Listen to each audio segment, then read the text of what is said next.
Good morning, my fellow yoga travelers. I'm mighty glad to be alive today, and I hope that you are too as we continue to live, laugh, love, learn, linger, and live the life we love. All right, we still have work to do on ourselves, the people in our relationships. Remember, relationship is the yoga of the West.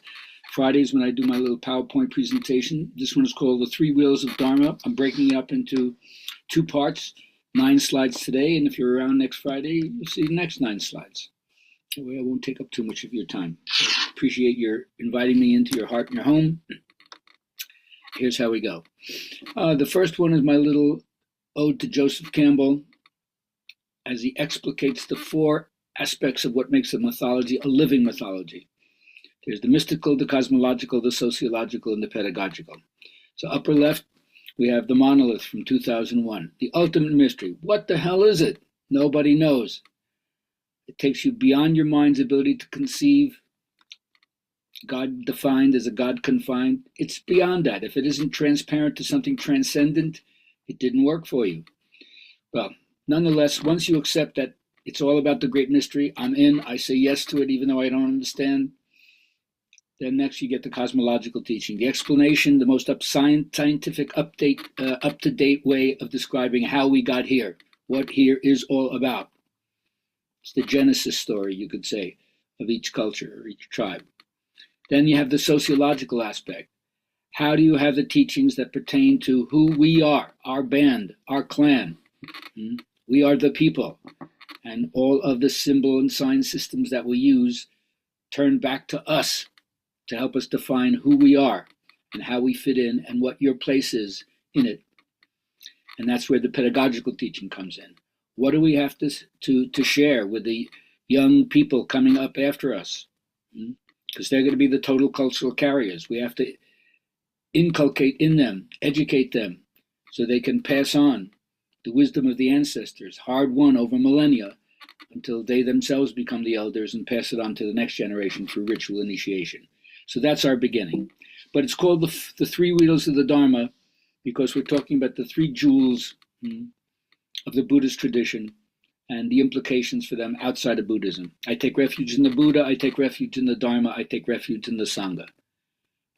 What does that mean? Well, first of all, what can you take refuge in? Like it says in the Gospels, birds have their nests and foxes have their holes, but the Son of Man has nowhere to lay his head. Ultimately, spirit has no home. It's free. There's no place it can be tied down. So what do you take refuge in then? Like a refugee who has no land, you take refuge in the Buddha qualities, the enlightened qualities of the human mind. That you can take refuge in. I take refuge in the Dharma. I can take refuge in the teaching, the one that the Buddha explicated, that shows you what suffering is all about and how to end suffering. And then you take refuge in the Sangha, right? The fellowship of other people on the path, striving for truth in their own life. Like it says, this could not be taught without the Buddha. It could not be followed without the Sangha. These 3 are inseparable.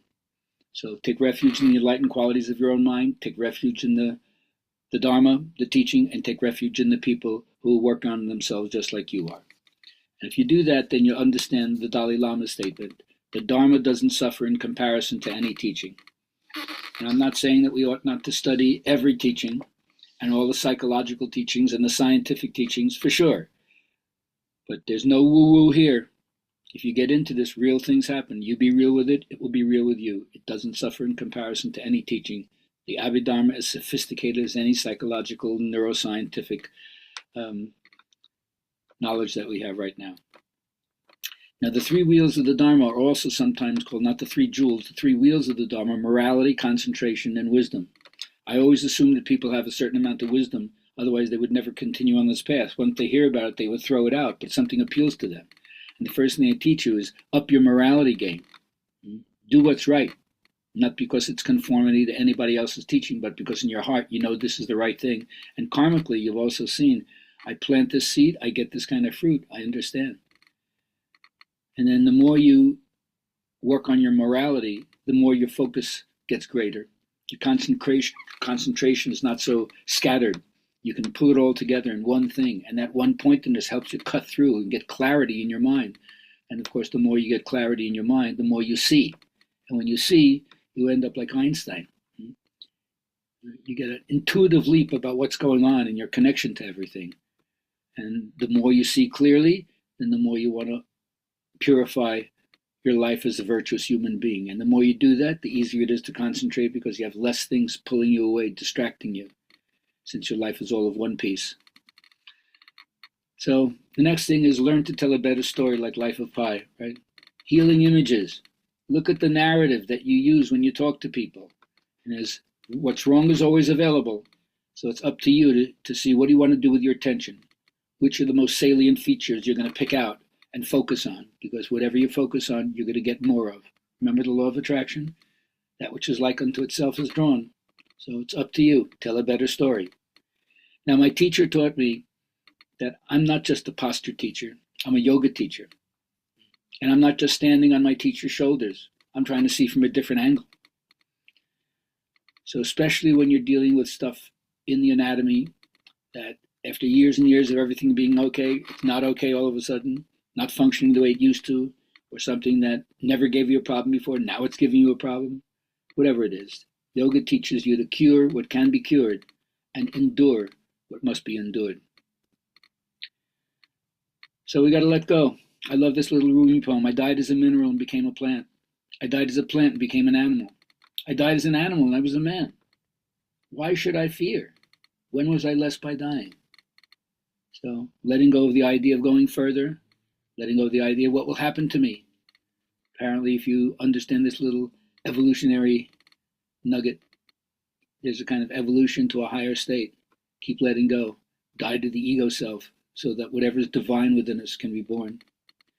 And then my other teachers also kept telling me, step out of tradition to see things clearly.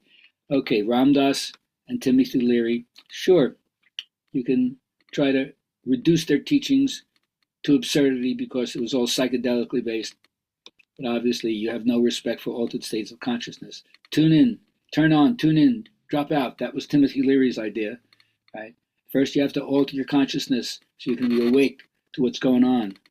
And then you tune in to the fantastic, miraculous aspect of life in and of itself with all its horrific, inhumane qualities and unbelievably sublime, miraculous qualities. And then you drop out. That doesn't mean you become a bum. You drop out of unloving roles. You drop out of being involved in things that don't foster the best that you're capable of. So people ask me, you're retired? Yeah, I'm retired from unloving roles. Ram Dass did the same thing, except he didn't continue with the kind of social activism that Timothy Lee represented as the spearhead of the psychedelic movement. He caught a lot of flack for that. He took the journey to the East. And he, like an older brother, he was showing us the next thing, is to step out of your own tradition. Even in the Jewish tradition, it says, Lech Lecha, go away from your father's home to the land that I will show you. So each one of us has a responsibility for letting go of where we've come from and what the past gave us into a resurrection of a new person. And so it doesn't matter in the end whether you take the tantric path of integrating every aspect of the material plane and not thinking that your daily life in any whit is any whit inferior to spirituality whatsoever. And you immerse yourself in it, but you do it as sacrificial offering to the divine. And you awaken the lover in you so that you can see spirit in everything, animate and inanimate. Or you take the other path, like Milarepa, of complete renunciation, total ascetic. Let go of everything. Let go of your thought forms. Let go of your past. Let go of your future. Let go of anything that keeps you identified with oneself until you're completely empty. The more the cup is empty, the more the cup can be filled.